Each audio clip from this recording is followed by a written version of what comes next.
This episode of WDW Today is being sponsored by MEI and Mouse Fan Travel. And hey, you just probably saw the Disney Dream being launched last week. How cool was that? You might be saying to yourself, that was so cool, I want to go on the Disney Dream. But you know what? Why not have the travel agents at MEI and Mouse Fan Travel help you book that next cruise, in fact, the first cruise, on the Disney Dream. Whether you want to go immediately, you want to go next week, and you want to be able to check it out as soon as it's available, or perhaps you're thinking, let's go on it later this year, regardless of when, they can help you plan it, because not only can they help you book it, they've already been on it. They're going to be sending more agents as we move forward to be on that ship. They're going to know every intimate detail about it, and they can help you plan that perfect cruise on the Disney Dream. Check them out right now at www.mousefantravel.com. This is Walt Disney World Today. Give us 5 minutes, and we'll give you the world. It's Wednesday, January 26, 2011, and this is episode 830 of WDW Today. I'm Matt Hatchberg of StudioCentral.com. Joining me on today's show is Len Testa, co-author of the Unofficial Guide to Walt Disney World. Welcome to the show, Len. How's it going, Matt? Outstanding. Also joining us on today's show is Mike Scopa, a senior feature writer and blogger for alleears.net. Welcome, Mike. ABS reactivated. Test track. Test track. You gotta say it right, Len.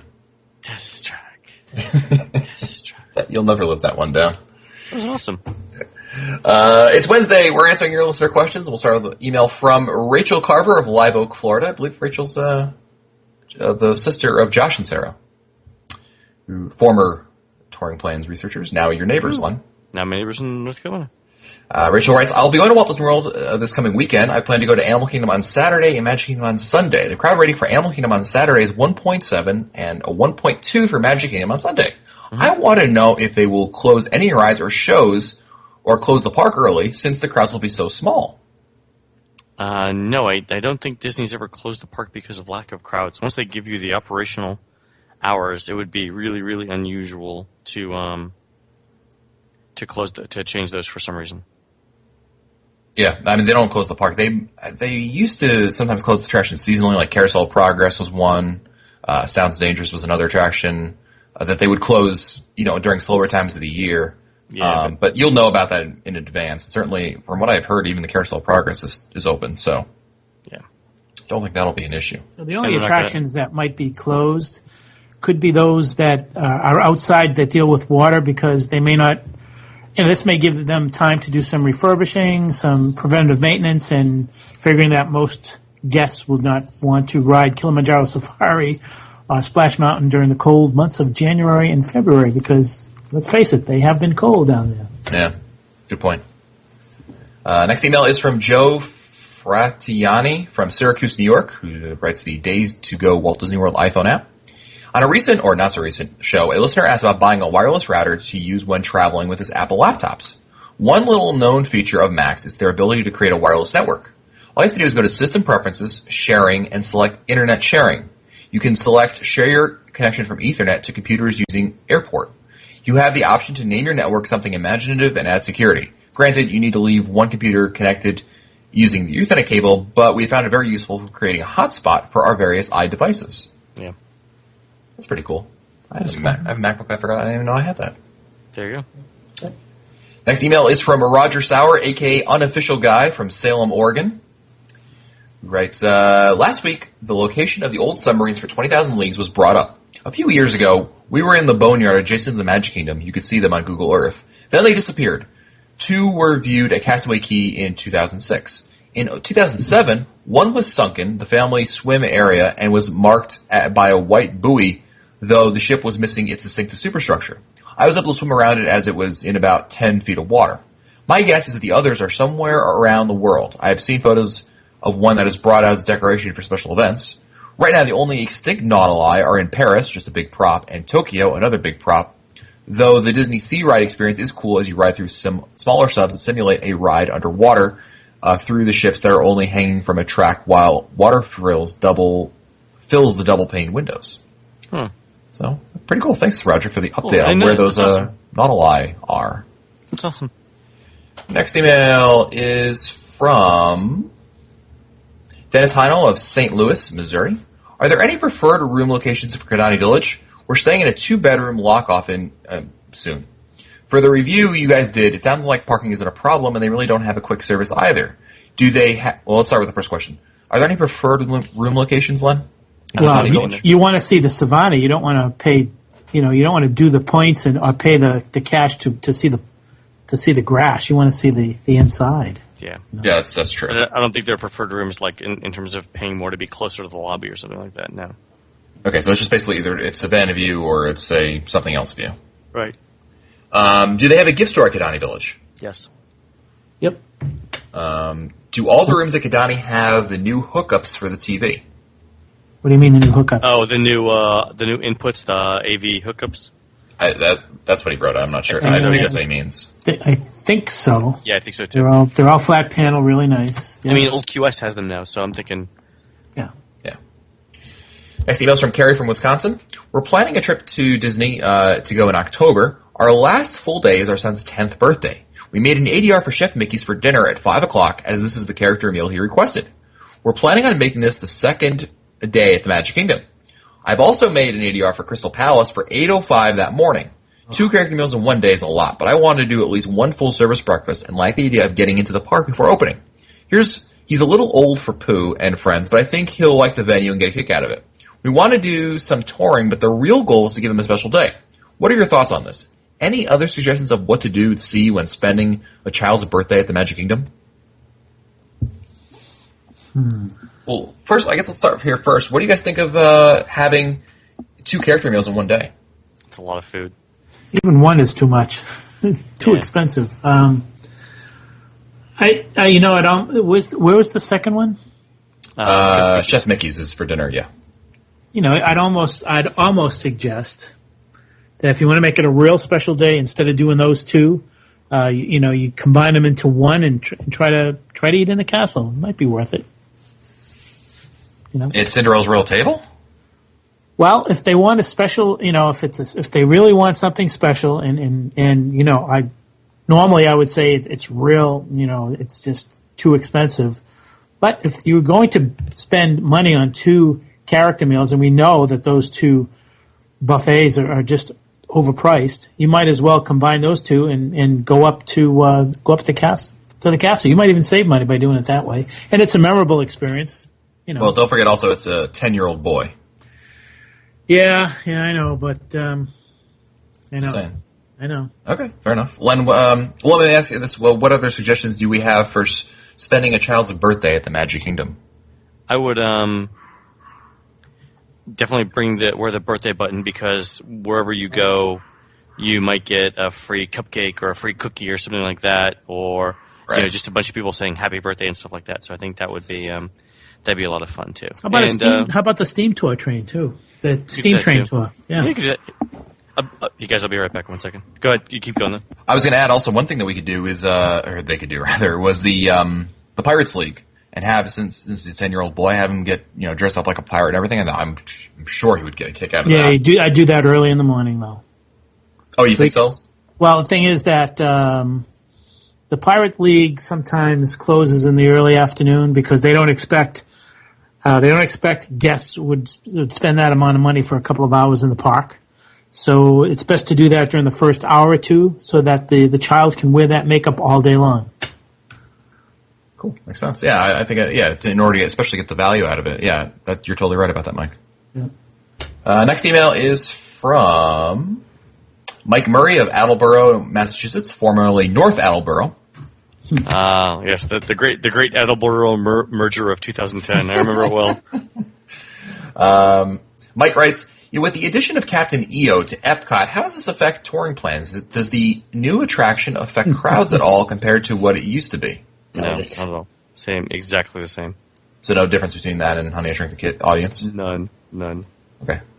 I mean, nothing noticeable. Yeah. Next email is from Phil DeLucia of White Plains, New York. I have an ADR for Todd English's Blue Zoo restaurant. While making my ADRs for this coming trip, the suggestion came up as an alternative to the Cape May Cafe. Have any of you ever eaten a meal here? If so, how would you rate the Blue Zoo? Scopa, go ahead.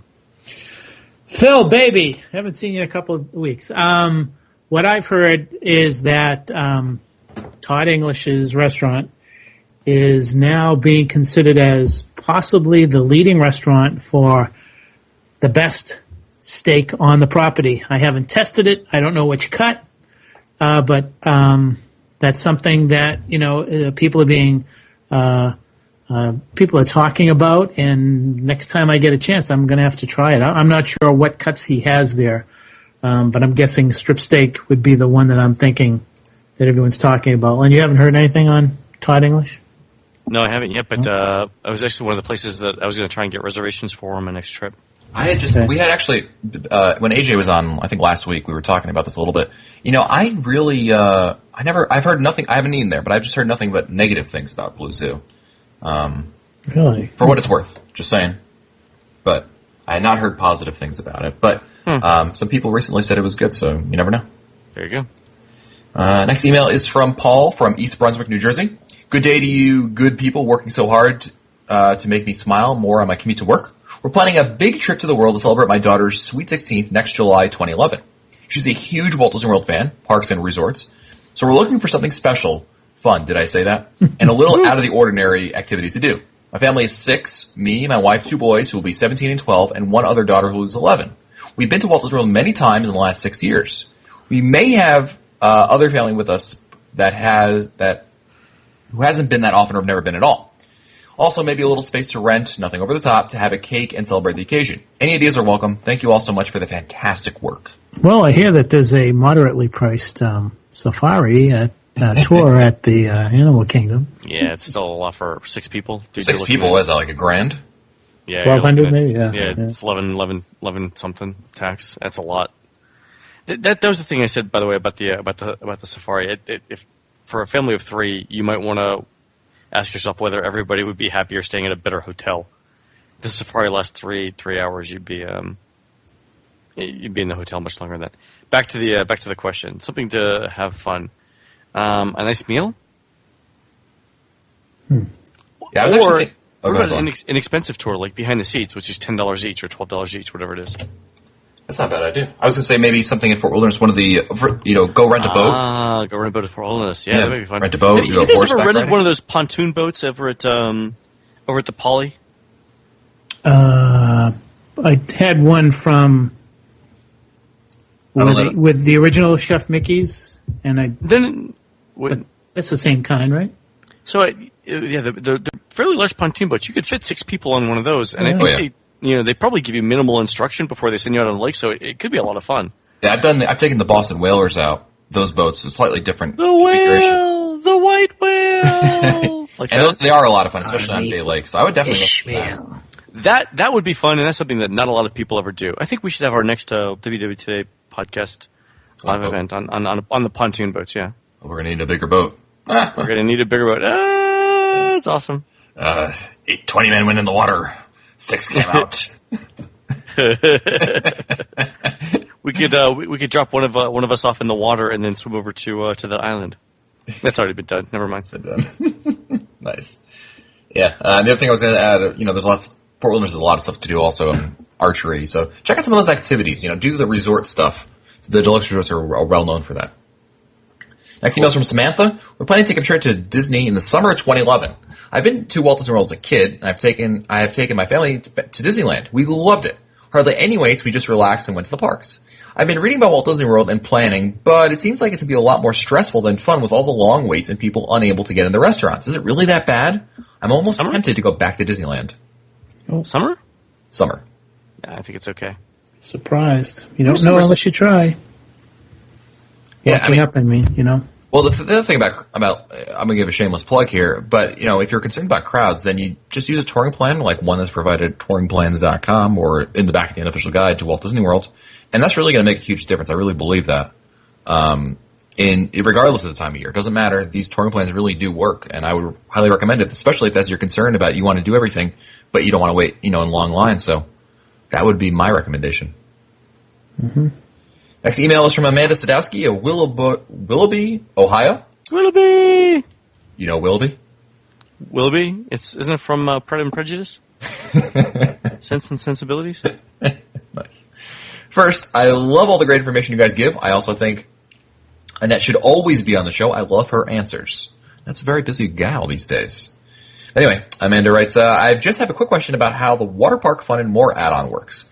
A friend of mine was getting information at a local Disney store about tickets. They want to add the water park fun and more option, but not the park hopper option. The employee told her that she could go to a park in the morning and then go to, say, Disney Quest in the evening, but it would count for 2 days. So say they had a 10-day ticket and they did this the first day, they would be down to 8 days already. Is this true? No. No way. What No. are you talking about? Nope. I think they got it backwards. That's terrible advice. Yeah. Yeah. So why don't you set her straight, Len? So the theme park days and the add-on days are tracked separately. So your theme park days are the number of days on your base ticket, and then you get one visit to the other park, water park or Disney Quest, for each theme park day. So a 5-day pass with 5 add-ons gives you 5 days of visits to theme parks, plus potentially 5 completely different days at the water parks or Disney Quest. Yep. Yeah, it's crazy. Yeah. That's wrong. Bad advice. Cool. All right, so that's the choice. Hopefully, Amanda, that makes a little more sense now. I'm Yeah. a cast member. So if you went, let's say you went to the Animal Kingdom in the morning and then Disney Quest in the evening on your first day of using the tickets, and it's a 5-day ticket, you would then after that you would have 4 more theme park days and 4 more visits to the secondary parks, and you can do those 4 things all on the same day. 4 days each. You could do them on 4 separate days, meaning 8 days total, or any combination thereof. Next email is from Julia, who writes, first of all, I wanted to tell Len sorry about not mentioning the unofficial guide when asking about Disney Vacation Club rentals on the April 2010 live show. I think I mentioned passporters, but wanted you to know I had consulted the unofficial guide also.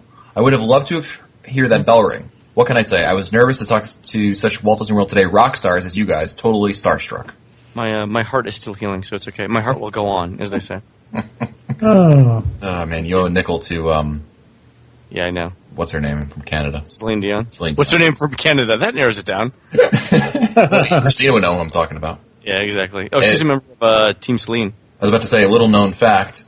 Len's sister Christina is a huge Celine Dion fan. Oh, huge. And so is Fred Hazelton's significant other, Chantal. Yeah, well, that makes a little more sense. She's Canadian. It's like a national. She's French-Canadian. They're both French-Canadian. I think by law she has to be a fan. But, yeah, Christina came by it honestly. Julie writes, now my question. I may have missed something on this, so I'm a little behind on listening, but notice that there's new decor at Coronado Springs from pics I've seen on allears.net. It got me thinking, could you talk about recent updates at the resorts? I see some sites, including the Disney sites, are not showing the new Coronado rooms, which makes me wonder about others. Also, how often do they redo the different villas, like the Beach Club villas or Boardwalk villas? Sorry, but in my opinion, they look like they're due for one. Yes, they are. I haven't stayed at Coronado Springs since the refurb, but my sense is that they get refurbed every 5 to 7 years. Major redos. What are the last maybe 2 or 3 attractions, 2 or 3 resorts that have gotten rehabs that you guys can recall? Boardwalk. Grand Floridian was 2007, 8. Boardwalk was last year? Star Contemporary, Sports. obviously. Was it All-Star Sports? Yeah, the Value Resorts are all in the last couple of years too. I think that the Pop Century, the 80s, I think they got a refurb the last year. Yeah, I agree. I think Sure. they did. Yeah. Cool. Next email is from Sean Muffet of Team All Ears member, 2011 Disney Half Marathon from Columbus, Ohio. Yeah. Woo! You don't have a little thing this year? Wasn't Boom Boom Pow last year?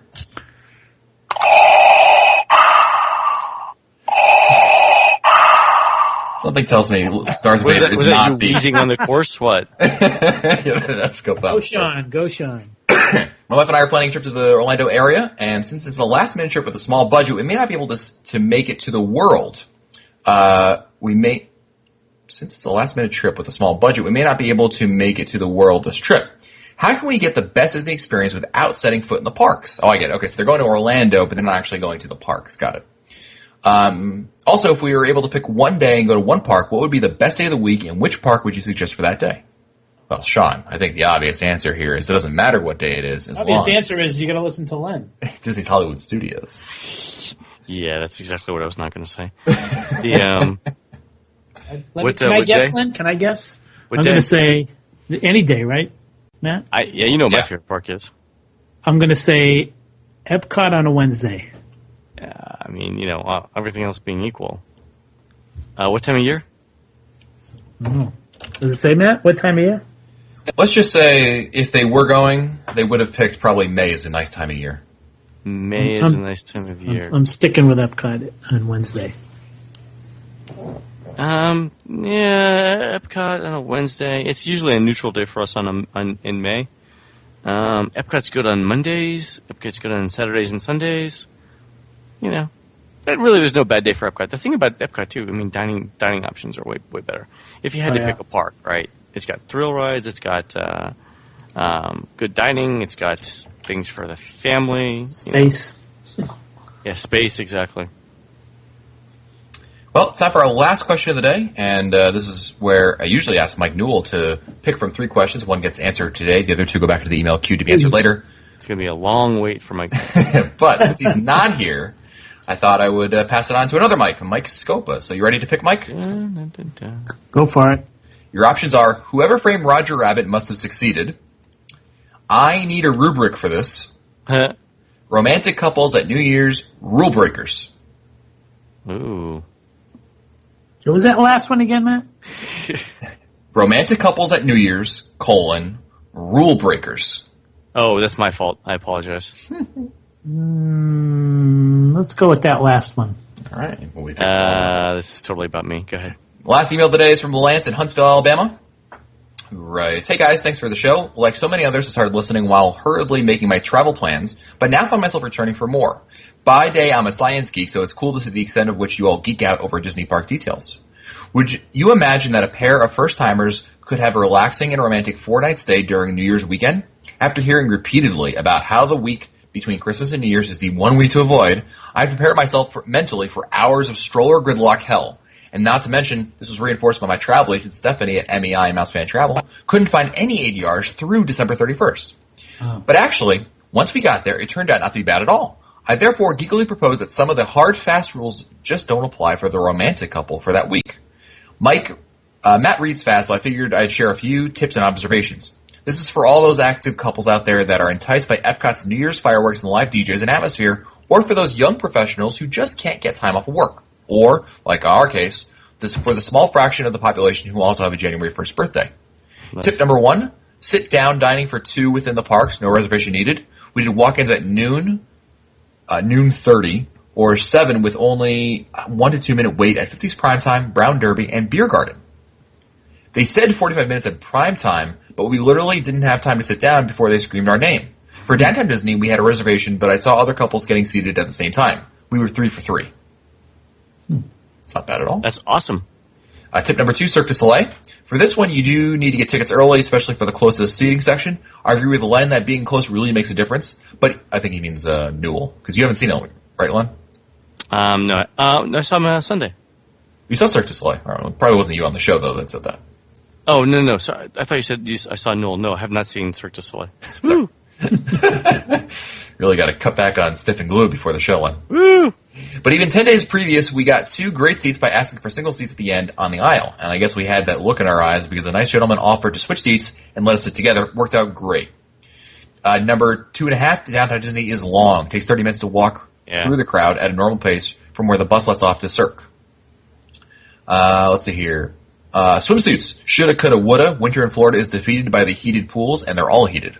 Exactly. Walt Disney World Lines app, couldn't trust the predicted times, drilled down to check the user posted times, which are much closer to the real times. That's why they're there. No car, no problem. Maybe we got lucky, but had no issues with Disney transportation. Never waited a full 20 minutes and figured it was the same or faster than finding where I parked the rental car. Occasionally saw non-Disney charter buses for some routes, so perhaps they were running at max capacity that week. And my last tip, directions for getting a legendary Dole Whip, get in front of Cinderella's castle, take the picture, then take a left and look for a pineapple wooden sign. Pretty cool. Thank you, Lance, for the cool tips there. Cool. Very nice. Well, that'll do it for us today. Want to remind all of our listeners that this episode of WDW Today has been sponsored by MEI and Mouse Fan Travel. And, we talked about a lot of different things on this show. We talked about a tour. Remember, we mentioned the safari tour that Len thought was a good idea. We mentioned dining reservations at a number of different restaurants. We mentioned different resort options, which resorts have been rehabbed lately. And you know what? All those things that we mentioned, and Travel Agent, MEI, and Mouse Fan Travel can help you plan.